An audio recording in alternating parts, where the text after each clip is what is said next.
What's up, everybody? This is your boy, the Dreadman, representing WWG, the Wrestle with Greatness podcast. And boy, things got a little bit spicy on the last episode of Raw leading up to the Elimination Chamber, didn't it? First and foremost, let's get into the CM Punk and Logan Paul segment. And let's not beat around the bush. CM Punk cooked his ass, as expected.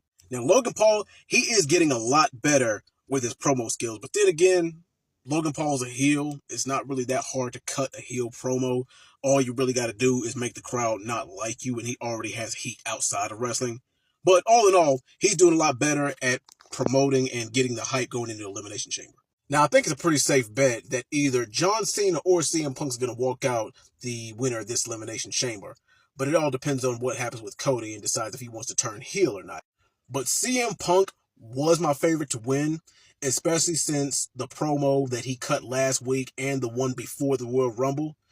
But it's hinting that Logan Paul is either going to screw John Cena over, which will have a match between him and Cena at WrestleMania, and him versus CM Punk. Now, a lot of people are not on board with that because everybody's still on board with John Cena winning the 17th. And a lot of people are like, well, that's the best place to do it at. And I don't agree. I think CM Punk really does deserve his WrestleMania moment, having the main event of at least night one. And once again, there is still that ever-looming favor that he has not called in yet. We don't know what it is, but I'm pretty sure it does involve the main event of WrestleMania. And last night was actually a pretty shocking thing for me, with Liv Morgan and Raquel Rodriguez beating Bianca Belair and Naomi for the women's tag team titles.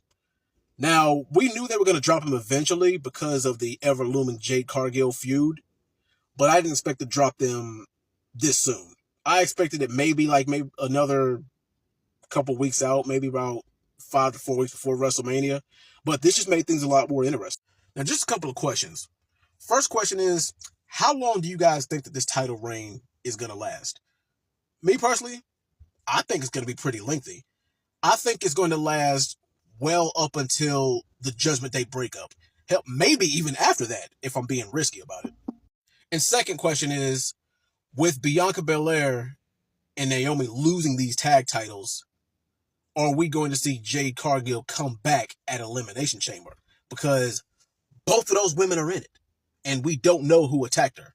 But it's been getting pretty hinty that one of them did it, or they know, but one of them know but won't say anything.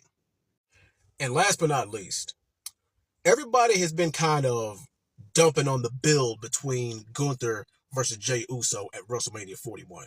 Me, I've been on board with it because, as risky as a move as it is, I like the innovation. A lot of people have been saying that they want a new face in the main event for the longest, but now that they're getting it, they're still complaining about it.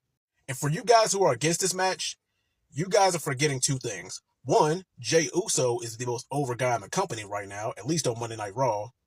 And number two, Gunther can carry his ass off in a match. He's probably the best technical wrestler on earth right now. I could see Gunther wrestle a damn sack of potatoes and be satisfied.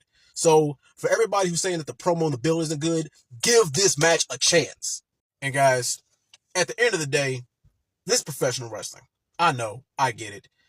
It's more than just two guys wrestling. You have to make the audience and the fans care. You have to have them invested in it. It's like, well, yeah, these two guys are wrestling, but what's the motivation? Why should we care? Is it more than just the underdog thing because we've seen it before? But guess what? This is about Jey Uso proving himself.